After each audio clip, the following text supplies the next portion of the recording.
Hi friends, welcome back to my YouTube channel. ಎಲ್ಲರೂ ಹೇಗಿದ್ದೀರಾ? ಎಲ್ಲರೂ ತುಂಬ ಚೆನ್ನಾಗಿದ್ದೀರಾ ಅಂತ ಭಾವಿಸ್ತೀನಿ. ಯಾವಾಗಲೂ ನುಗ್ಗೆ ಸೊಪ್ಪು ಎಗ್ ಬುಜ್ಜಿ ಮತ್ತು ಮೆಂತ್ಯ ಸೊಪ್ಪು ಎಗ್ ಬುಜ್ಜಿ ಮಾಡಿ ಬೇಸರ ಆಗಿರೋರಿಗೆ ಇದೊಂದು ಡಿಫ್ರೆಂಟ್ ಆಗಿರ್ತೈತೆ ಎಗ್ ಬುಜ್ಜಿ ಮಾಡೋದು.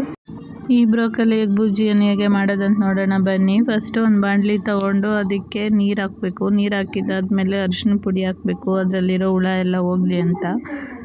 ಈ ಬುಜ್ಜಿಯನ್ನು ಮಾಡೋದು ಹೇಗೆ ಅಂತ ನೋಡೋಣ ಬನ್ನಿ. ಫಸ್ಟ್ ಒಂದು ಬಾಣಲಿ ತೊಗೊಳ್ಬೇಕು, ಅದಕ್ಕೆ ನೀರು ಹಾಕ್ಕೊಂಡು ಚೆನ್ನಾಗಿ ಕಾಯಿಸ್ಕೋಬೇಕು. ಕಾದಿದ್ದಾದ್ಮೇಲೆ ಅರಿಶಿನ ಪುಡಿ ಹಾಕಬೇಕು.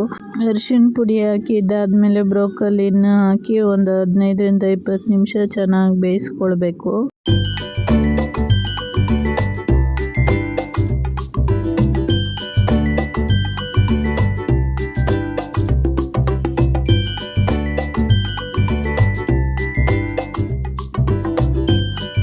ಅಷ್ಟರಲ್ಲಿ ಬೇರೆ ಪಾತ್ರೆಗೆ ಎಣ್ಣೆ ಹಾಕ್ಕೊಂಡು ಚೆನ್ನಾಗಿ ಕಾಯಿಸ್ಕೊಳ್ಬೇಕು.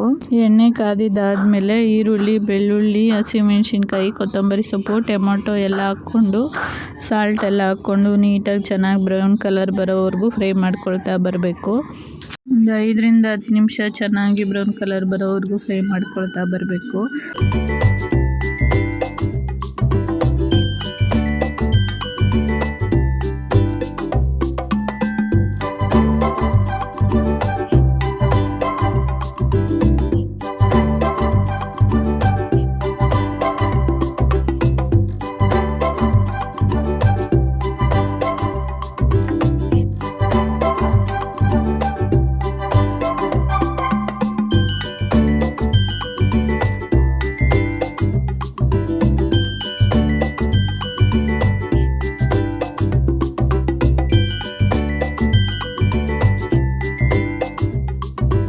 ಅಷ್ಟರಲ್ಲಿ ಬೆಂದಿರುತ್ತಲ್ಲ ಬ್ರೋಕಲಿ, ಅದನ್ನು ನೀಟಾಗಿ ಸೋಸ್ಕೊಂಡು ಎತ್ತಿಟ್ಕೊಳ್ಬೇಕು.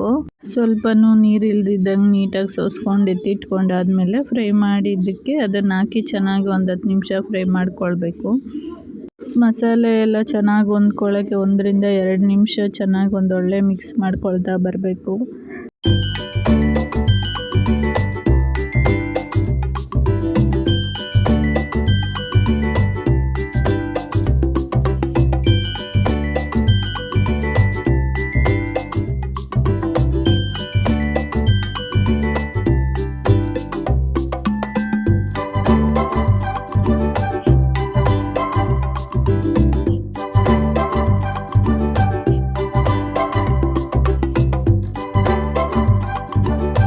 ಅದಾದಮೇಲೆ ಮೊಟ್ಟೆನ ಸೇರಿಸ್ಕೊಂಡು ಚೆನ್ನಾಗಿ ಫ್ರೈ ಮಾಡ್ಕೊಳ್ಬೇಕು. ಮೊಟ್ಟೆ ಒಂದೊಂದು ಚೆನ್ನಾಗಿ ಬರೋದಿಲ್ಲ, ಅದಕ್ಕೆ ಒಂದು ಬಟ್ಲಿಗೆ ಹಾಕ್ಕೊಂಡು ನೋಡಿಕೊಂಡು ಆಮೇಲೆ ಮಿಕ್ಸ್ ಮಾಡ್ಕೊಳ್ಬೇಕು.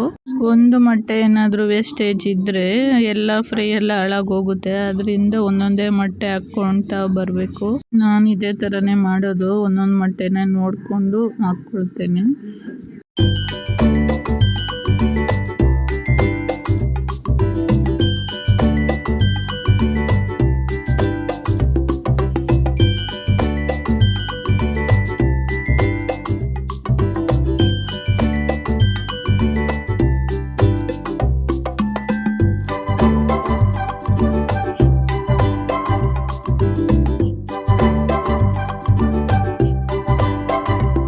ಮೊಟ್ಟೆ ಎಲ್ಲ ಸೇರಿಸ್ಕೊಂಡು ನೀಟಾಗಿ ಫ್ರೈ ಮಾಡ್ಕೊಳ್ತಾ ಬರಬೇಕು. ಒಂದು 10ರಿಂದ 15 ನಿಮಿಷ ಮಾಡ್ಕೊಳ್ತಾ ಚೆನ್ನಾಗಿ ಒಂದೊಳ್ಳೆ ಮಿಕ್ಸ್ ಮಾಡ್ಕೊಳ್ತಾ ಬರಬೇಕು.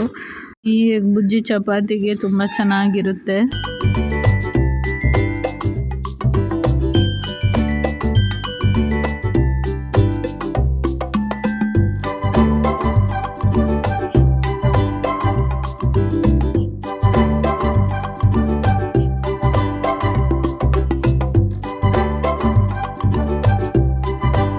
ಈ ಎಗ್ ಬುಜ್ಜಿ ತುಂಬ ಚೆನ್ನಾಗಾಗಿತ್ತು. ನೀವು ಟ್ರೈ ಮಾಡಿ, ಲೈಕ್ ಮಾಡಿ, ಶೇರ್ ಮಾಡಿ, ಸಬ್ಸ್ಕ್ರೈಬ್ ಮಾಡಿ friends. Thank you for watching. Bye, see you soon.